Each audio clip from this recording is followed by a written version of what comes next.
ভাববেন না মন্ত্রীমশাই, সকাল সকাল আপনার দর্শন পাওয়া ভারী পুণ্যের কাজ। এ কি গেরো, এই সাত সকালে ভগবান এসে জুটলো কোথা থেকে? কি হলো মন্ত্রীমশাই, আপনাকে কি কোনোভাবে বিব্রত করলাম নাকি? ওসব ভাষার কারুকার্য ছেড়ে কি কাজে আসা হয়েছে সেটা ঝেড়ে কাশো দেখি বাবা। ওই ঝেড়ে ঝুড়েই তো কোনো রকমে চলছিল মন্ত্রীমশাই, কিন্তু আর যা পারা যাচ্ছে না। এবার যেভাবে হোক একটা কিছু ব্যবস্থা আমার করে দিতেই হবে। তা কিরকম কি ব্যবস্থার কথা বলছো তুমি? কেন, হয় কৃষ্ণনগরের রাজসভায়, না হলে অন্য কোথাও। না পারলে আপনি পারবেন মন্ত্রীমশাই, না হলে যে আমি একেবারে অনাথ হয়ে যাব। সে না হয় কিছু একটা করে দিলাম, কিন্তু তারপরে আপনার ব্যাপারটা আমি মাসে মাসে ঠিক পুষিয়ে দেবো। বেশ, তবে দেখি আমিও একটা কিছু ব্যবস্থা করে দেবো। তুমি বরং কাল একবার দেখা করো আমার সঙ্গে। তাই করবো তবে মন্ত্রীমশাই। না, গোপালকে নিয়ে তো আর পারা গেল না। সবাই হাজির, অথচ গোপালেরই কোনো পাত্তা নেই। আসলে গোপাল বুঝে গেছে যে ওকে ছাড়া চলবে না মহারাজ, তাই ইচ্ছে করে দেরি করে। একদিন কড়া শাস্তি দিলেই ঠান্ডা হয়ে যাবে মহারাজ। এমন বিশৃঙ্খলা যে আর বরদাস্ত করা যায় না। আজ আসুক গোপাল একবার, বড্ড বার বেড়েছে দেখছি আজকাল।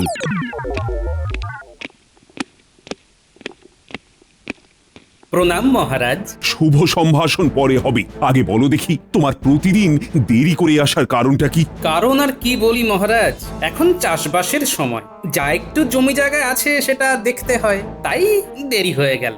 বলো কি গোপাল, তোমাকে নাকি এখন চাষবাস করে খেতে হয়? কি আর করি, যা বেতন পাই তাতে তো আর ভালো করে চলে না। এই যে বলো ভিটেটুকু ছাড়া আর কিছুই নেই তোমার, তাই চাষের জমি কার কাছ থেকে বাগালে শুনি? সবই কপাল মন্ত্রীমশাই। গিন্নি ভাগ্যে পাওয়া শ্বশুর বাড়ির জমি বিক্রি করে কয়েক বিঘে যা করেছি কৃষ্ণনগরে, তাতেই চাষবাস করছি। বেশ বেশ, এ না হয় ভালো করেছো, কিন্তু এখন আর এই সব প্রসঙ্গ তুলে কি লাভ? আমিও তো সেই কথাই বলছি মহারাজ। গোপালের যদি লাভ না হয়, মানে এই বেতনে না পোষায়, তাহলে রাজসভায় আসা ছেড়ে দিক। হ্যাঁ হ্যাঁ, মন দিয়ে তবে না হয় ওই চাষবাসই করুক। আর তাছাড়া গোপালের তো বয়সও হচ্ছে, তাই আজ না হোক কাল ওর বদলে কারোর না কারোর কথা তো ভাবতেই হবে মহারাজ। না না মন্ত্রী, যেমনই হোক আর তেমনই হোক, গোপালকে ছাড়া যাবে না।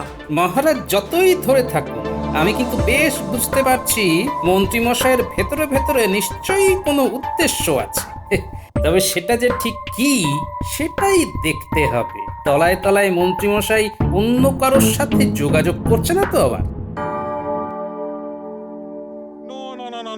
দেখা দেখির আর কিছুই নেই, তোমাকে দিয়ে যে আর চলবে না সেটা আমি ভালো মতোই বুঝতে পেরেছি। আমি কি করলাম জাহাপানা? তুমি কিছু করলে তো বেঁচে যেতাম, কিছুই তো করতে পারো না। আমিই তো আপনার মুশকিল আসান জাহাপানা। সে ছিল কোনো এক কালে, এখন তুমি নিজেই সাক্ষাৎ মুশকিল। কোনো একটা বুদ্ধি দিয়ে যে আমায় সাহায্য করবে তার বেলায় নেই। কিন্তু আমি ছাড়া আপনার গতিও নেই। কিছু বললে তুমি উজির? না না না, আমি তো নিজের মনেই বিড়বিড় করছিলাম। আর কিছু বলতেও হবে না, যাকে দিয়ে কাজ হবে আমি তার সঙ্গে যোগাযোগ করছি। তোমার উপরে ভরসা করে ফর্সা হতে আমি আর রাজি নই।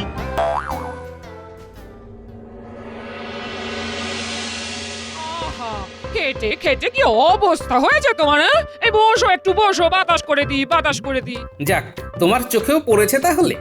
আমার শরীরে কি দয়া মায়া নেই নাকি? তোমার যে এখন খুব পরিশ্রম হচ্ছে সে কি আমি বুঝতে পারছি না? না, এবারে যেন মনে হচ্ছে আজ সূর্য পূর্ব দিকে ডুবছে। একটু উঁকি মেরে দেখো তো গিন্নি। আবার আবার রসিকতা করছো তো? সাধে কি মাথা গরম হয় আমার? গরম আর হওয়ার কি আছে গিন্নি, সে তো গরমই থাকে। তবে আজকাল যেন মনে হচ্ছে খানিক নরম হয়েছে।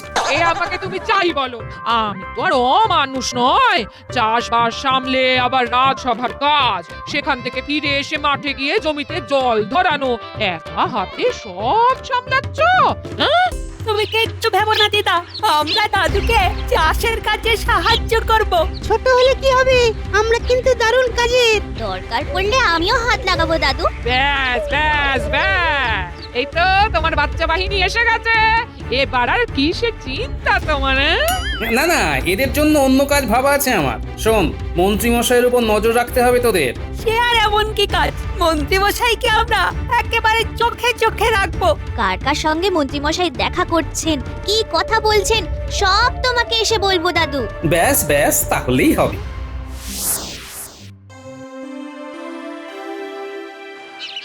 খুব কম সময়ে নবাবের চিঠিখানা এসেছে, এবার মনে হচ্ছে ভগবানের একটা হিল্লে হয়ে যাবে। আমি এসে গেছি মন্ত্রীমশাই, এসে গেছি। কি সুসংবাদ শোনাবেন আমায়? সু নাকি কু সেটা তো তুমি বুঝবে, তবে কৃষ্ণনগরের রাজসভায় তোমার স্থান করে দিতে সময় লাগবে। বুঝতে পেরেছি, ওখানে নিশ্চয়ই গোপাল জাঁকিয়ে বসেছে, তাই তো? গোপালের বিরুদ্ধে মহারাজের কান ভাঙানি চালিয়েও কাজের কাজ কিছু হয়নি। তবে তবে কি মন্ত্রীমশাই? তবে একটা দরজা বন্ধ হয়ে গেলেও আর একটা খুলে যেতে পারে। যেতে পারে কি বলছেন? যেতেই হবে। হ্যাঁ, তবে তোমাকে যে মুর্শিদাবাদে যেতে হবে।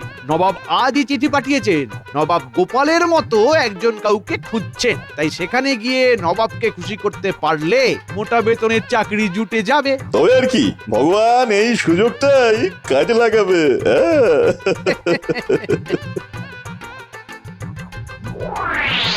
যাই, টুকটুক করে গিয়ে চাষের কাজ দেখে আসি আগে, তারপরে না হয় রাজসভার দিকে যাওয়া যাবে। এই তো গোপাল দাদুকে রাস্তাতেই পেয়ে গেছি। দাদু দাঁড়াও দাঁড়াও, তোমার জন্য গরম গরম খবর আছে। মনে হচ্ছে মন্ত্রীমশাইয়ের ব্যাপারে কিছু বলবি। ঠিক ধরেছো, আমরা নিজের চোখে দেখেছি ভগবান দাদা মন্ত্রীমশাইয়ের সঙ্গে দেখা করছে। তাই নাকি? তার মানে এবার এমন কিছু একটা ঘটনা ঘটবে যার জন্য আমাকে সজাগ থাকতে হবে। যাক গোপাল দাদা, তোমাকে হাতের কাছেই পেয়ে গেলাম। সে তো না হয় গেলে, কিন্তু হঠাৎ আমার খোঁজ কেন? আসলে আমরা জানতে চাইছিলাম মুর্শিদাবাদ থেকে সারের গাড়ি কবে ঢুকবে। ভাবনাটা যে একেবারে আমারও হচ্ছে না তা নয়, এবারে সার পাঠাতে নবাব দেরি করছে কেন কে জানে। আসছে না, আসছে না, কিছুতেই মাথায় আসছে না। না না, আমি কিছু ভেবে উঠতে পারছি না। আপনি অতটা অধৈর্য হবেন না জাহাপানা, আপনি একা নন, আমিও তো ভাবছি আপনার সঙ্গে। তাতে হচ্ছেটা কি? ভেবে ভেবে কোনো একটা উপায় বের করতে পেরেছো এতক্ষণে? আগে যাবো না, আমি ভগবান, কৃষ্ণনগরের মন্ত্রীমশাই আমাকে আপনার কাছে পাঠিয়েছেন। আচ্ছা, তবে তুমি? হ্যাঁ যাবো না, আমি আপনার পরামর্শদাতার কাজ করতে পারবো। যাও যাও, আমি থাকতে হুজুরের কাউকে দরকার নেই, পালাও এখান থেকে। না না না না না, এসে যখন পড়েছো তখন সহজে তোমায় আমি ছাড়ছি না। আসলে হয়েছে কি, আমি এখন একটা জটিল সমস্যায় ডুবে আছি। যেখানে সমস্যা সেখানেই তো আমাকে দরকার জাহাপনা। আসলে হয়েছে কি, পুরনো আলু বীজ গুদাম ভর্তি হয়ে পড়ে আছে। আগের বার চাষিরা বর্ধমান থেকে আলুর বীজ নিয়েছিল, এদিকে এখন কৃষ্ণনগরের চাষিরা সার নেবে বলে তাগাদা করছে, কিন্তু সার দিয়ে দিলে আলু বীজের কি হবে? তাই আপনি এমন কিছু করতে চাইছেন যাতে আপনার সার বিক্রি হয়, তার সাথে এই বর্ধমানের আলু বীজ বিক্রির রাস্তাটা বন্ধ করা যায়। একদম তাই, একদম তাই। খুব সহজ ব্যাপার। হুজুর, আপনি বরং এখন সপ্তাহ দুয়েক এক বস্তা সারের সঙ্গে 2 বস্তা আলুর বীজ বিনামূল্যে দিয়ে দিন। আহা, কি একেবারে বুদ্ধি, নবাবকে তুমি পথে বসাবে। সে না হয় দিলাম, তারপর কি হবে? দেখবেন আপনি যেমন চাইছেন তেমনই হবে। তবে তার আগে এই বিনামূল্যে আলু বীজ দেওয়ার প্রচারটা যাতে কৃষ্ণনগরে ভালো করে হয়, তার একটা ব্যবস্থা মন্ত্রীমশাইকে ধরে করে ফেলতে হবে।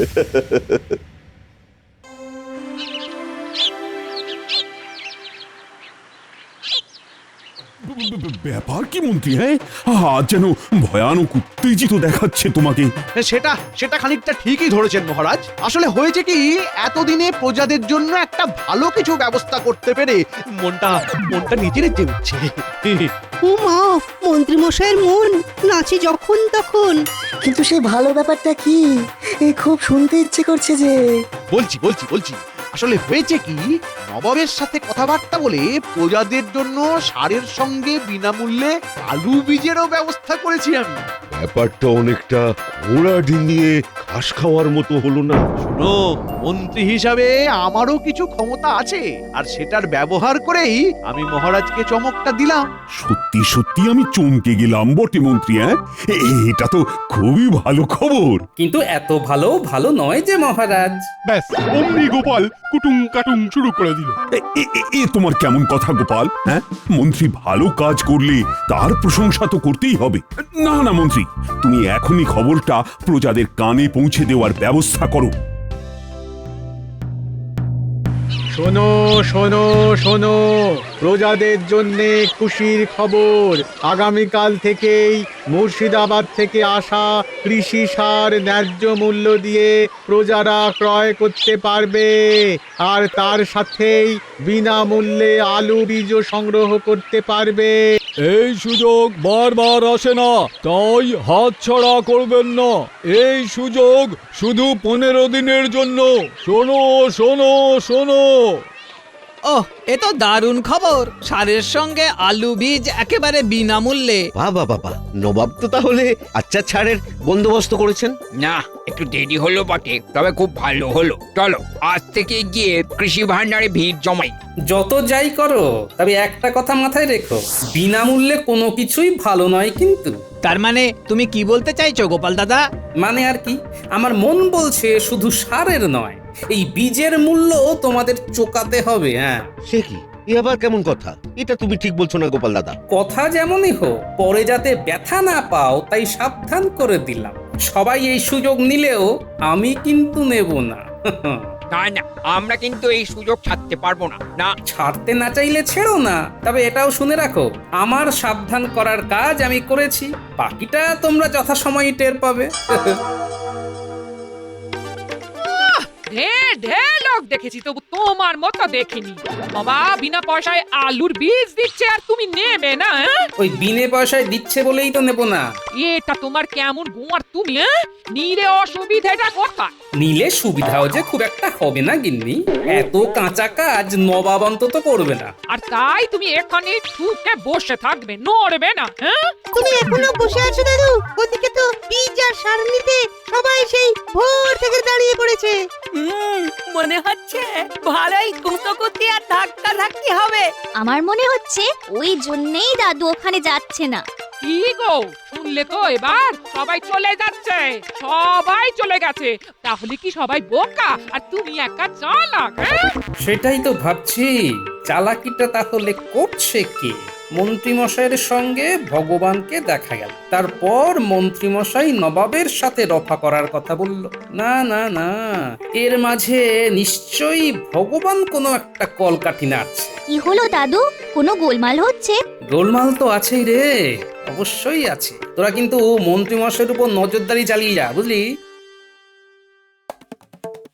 ওদিকে খবর কি উজির? তোমার হিসেব কি বলছে? মজুত করা আলু বীজ বেশ অনেকটাই হালকা হয়ে গেছে জাহাপানা, তবে বীজ বাবদ একখানা করিও আমদানি হয়নি। এবার হবে যাবো না। সে তো তুমি সেই কবে থেকেই বলে যাচ্ছ, কিন্তু হচ্ছে আর কই? এক বস্তা করে সারে কি আর চাষ হবে যাবো না? তার মানে সার আরো কিনতে হবে, আর এবার শুধু সার কিনতে হবে, আলুর বীজ আর পাবে না। তাতে আর ওদেরই বা কি হবে, আর নবাবেরই বা কি হবে? হবে হবে, এবারে যে সারের দাম দ্বিগুণ করে দিতে হবে। বলতে হবে সারের দাম হঠাৎ বেড়ে গেছে, আমদানি নেই, আসলে বীজের দামটা এবারে সারের উপরে চাপিয়ে দিতে হবে। আর এখন সার চাষিদের কিনতেই হবে, আর নতুন করে কোথাও থেকে বীজও কিনতে পারবে না, কারণ বীজ নেওয়া হয়ে গেছে। অল্প যা লাগবে সেটা আমার কাছ থেকেই নিতে হবে, না হলে দু রকম বীজ হয়ে যাবে। তোফা তোফা বুদ্ধি তোমার ভগবান, তোফা। তাহলে বীজের দামও উঠে আছে কিনা বলুন যাবো না?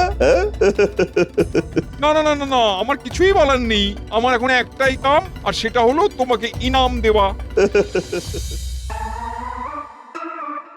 সবাই সমান, সবাই সমান, সব কটা সমান। কাজের বেলায় কাজী, আর কাজ ফুরালেই পাজি। তখন থেকে নিজের মনে কি বিড়বিড় করছো বলো তো? তোমার কি পেট গরম হলো নাকি, নাকি মাথা? বুঝবে না, বুঝবে না গিন্নি, তুমি বুঝবে না। আমার যে কি হচ্ছে তুমি বুঝতে পারবে না। না বোঝালে বুঝবো কেমন করে? তুমি কি আমাকে বলেছো কিছু? বললেই যেন তুমি সব বুঝবে। হ্যাঁ, ওই ভগবানটা নবাবের কাছে সেদিয়ে গিয়ে আমার পাওনা গন্ডা ভুলে গেল। এবার মাসে মাসে আমি যে নগদ পাবো ভেবেছিলাম, তার কি হবে? হ্যাঁ, তার কি হবে? আমার কিন্তু কথার দাম আছে মন্ত্রীমশাই। হ্যাঁ, এই যে যেমন পেয়েছি তার থেকেই দিচ্ছি, পরে আবার দেব।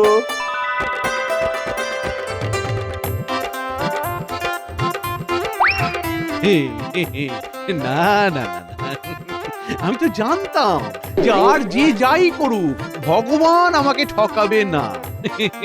ও মা, এক্ষুনি তো তুমি অন্য কথা বলছিলে।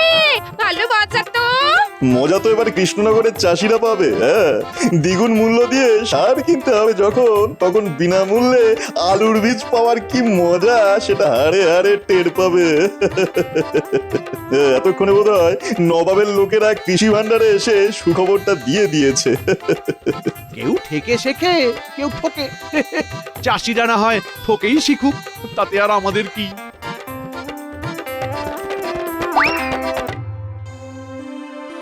চললাম গিন্নি, চাষের জমিখানা কেমন তৈরি হয়েছে দেখতে চললাম। দেখে আর কি হবে?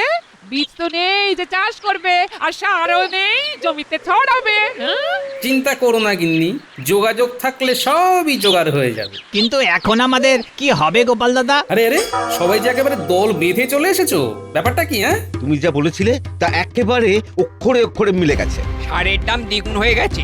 এটা তো পয়সা দিয়ে আলু বীজ কেনার সমানই হলো। তুমি একটা কিছু করো গোপাল দাদা। এবার কেন? বেশ তো ঘি খেয়েছো, এবার ঢেকুর তোলো। হ্যাঁ। তোরাও এসে গেছিস? আয় আয় আয়, তা ওদিকের খবর কি?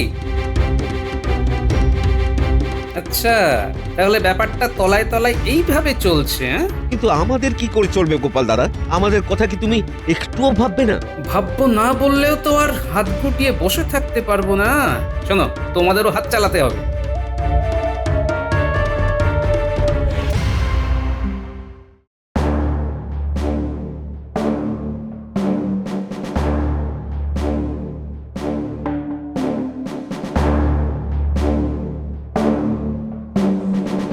প্রণাম মহারাজ।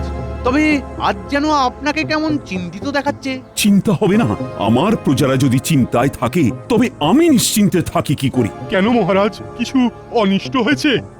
অনিষ্ট হতে আর বাকি কি আছে? খবর পেলাম প্রজাদের নাকি দ্বিগুণ অর্থ দিয়ে সার কিনতে হচ্ছে। এটা কি ঠিক হচ্ছে? খবরটা তাহলে মহারাজের কানে পৌঁছে গেছে। আপনি চিন্তা করছেন কেন মহারাজ? ঠিক যদি নাও হয় তবে মন্ত্রীমশাই ঠিক করে দেবেন। হ্যাঁ, সেটা আবার কিভাবে? কেন মহারাজ? বিনামূল্যে বীজ দেওয়ার ব্যাপারটা যদি মন্ত্রীমশাই নবাবকে বুঝিয়ে ব্যবস্থা করতে পারেন, তাহলে সারের দাম দ্বিগুণ করাও নিশ্চয়ই মন্ত্রীর সঙ্গে কথাবার্তা বলেই নবাব ঠিক করেছেন। উনিই তাহলে মূল্য কমানোর কথা নবাবকে বলতে পারেন। এই মরেছে, এ কি সবাই মিলে তো আমাকে আচ্ছা বেকায়দায় ফেললো দেখছি। না না মন্ত্রী, তুমি এর দায় এড়াতে পারো না। তবে গোপাল, মন্ত্রীর ব্যবস্থা না হয় পরে করছি আমি, কিন্তু এখন প্রজাদের মুখে হাসি ফিরবে কি করে সেটা তো বলো। মহারাজ, এখন প্রজাদের মুখে হাসি ফেরাতে পারে কেবল গোবর। হ্যাঁ, গোবর? ও মা, গোবরের কি বিশ্রী গন্ধ! আমি এখন থেকে করি তাহলে আমার নাক বন্ধ। বিশ্বাস না হলে আপনি নিজের চোখেই দেখবেন, চলুন মহারাজ।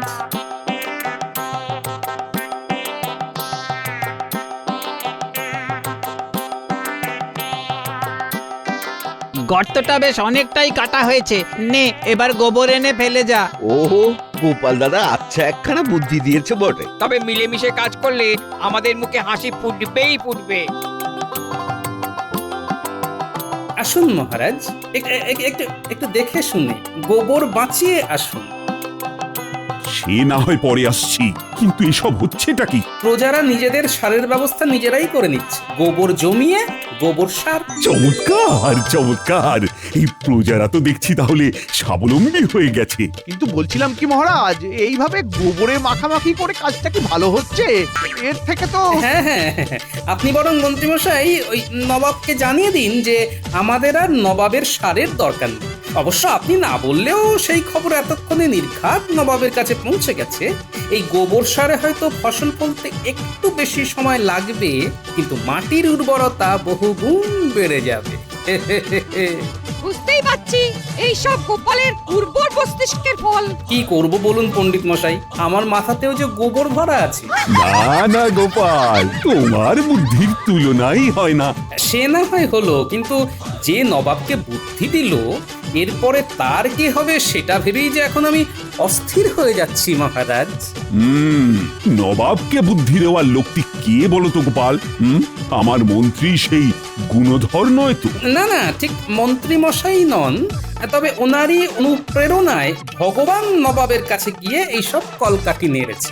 আর কাঠি করলে যে লাঠির বাড়ি খেতে হয় সে কে না জানে মহারাজ। ওই ওই ভালো করে সর্ষের তেল মাখিয়ে একটা লাঠি আনো দেখি। আজ এই ভগবানকে আচ্ছা করে ঘা কতক লাগিয়ে ওর সব তেল আমি বার করছি। কাউকে দরকার নেই, আমি নিজে গিয়ে নিয়ে আসছি জাহাপানা। আমাকে ছেড়ে দিন, যাবো না। আমি বুঝতে পারিনি, যাবো না। আমাকে ছেড়ে দিন, ছেড়ে দিন না, যাবো না, ছেড়ে দিন। আমার চরম লোকসান করিয়ে দিয়ে এখন বলছো বুঝতে পারিনি? শুধু তোমার কথা মতো বিনা পয়সায় আলু বীজ দিয়ে ভেবেছিলাম সার বিক্রি করে সেই পয়সা উঠে আসবে, কিন্তু এখন তো খবর পাচ্ছি চাষিরা আর সার নেবে না। তাহলে তাহলে এবার কি হবে? তাহলে তোরা বীজটা বিনা পয়সাতেই পেয়ে গেল জাহাপানা। তোমাকে আর ফোড়ন কাটতে হবে না, যাও নিয়ে এসো লাঠি।